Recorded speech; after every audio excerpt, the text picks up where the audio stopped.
সিলেট নগরীর রায়নগর মিতালী আবাসিক এলাকা শান্ত নিরিবিলি হিসেবে পরিচিত এই এলাকায় আজ সকালে হঠাৎই ছড়িয়ে পড়ে আতঙ্ক। ১১১ নম্বর বাসা থেকে ভেসে আসে চিৎকার চেঁচামেচির শব্দ। সিকিউরিটির দায়িত্ব পালন করে উনি এসে আমাকে খবর দিছে যে আপনি তাড়াতাড়ি আসেন, বাসায় চিৎকার শোনা গেছে। সকাল ৯টার দিকে চিৎকার শোনা গেছে। এখন ওনার বাসা দরজা নক করা এবং দরজা খোলা যাচ্ছে না। পরে ভবনের দ্বিতীয় তলা থেকে সিলেট চেম্বার অব কমার্সের সাবেক পরিচালক আব্দুস সাত্তার, তার স্ত্রী সুরাইয়া বেগম এবং গৃহপরিচারিকা তাহমিনা বেগমের জবাই করা মরদেহ উদ্ধার করে পুলিশ।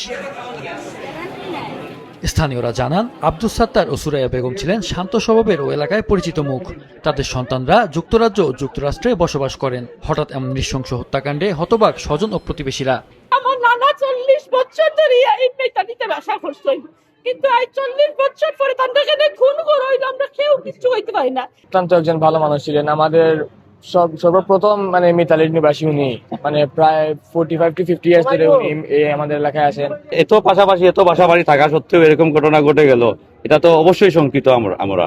খবর পেয়ে ঘটনাস্থলে যায় সিলেট মহানগর পুলিশ ও পিবিআই সদস্যরা। প্রাথমিক তদন্তে হত্যাকাণ্ডের পেছনে ডাকাতি নাকি পূর্বশত্রুতা, দুই দিকেই গুরুত্ব দিয়ে দেখা হচ্ছে। একদম পার্টিকুলার না, গলায় শরীরে আমরা দেখলাম যে একদম সরাসরি আঘাতের চিহ্ন আমরা প্রাইমারি দিয়ে দেখি। সাত কোন উইপন দিয়ে হলো যে তাকে তাদের আঘাত করা। অন্যান্য পারিপার্শ্বিক হতে মনে হচ্ছে ঘটনাটা সকালে ঘটেছে। সেটা এখন আমরা এই পরবর্তীতে আমরা তো এখন প্রক্রিয়ার মধ্যে আছি, আমরা পরবর্তীতে আরো ইনফরমেশন পাবো এবং আপনাদেরকে জানাবো।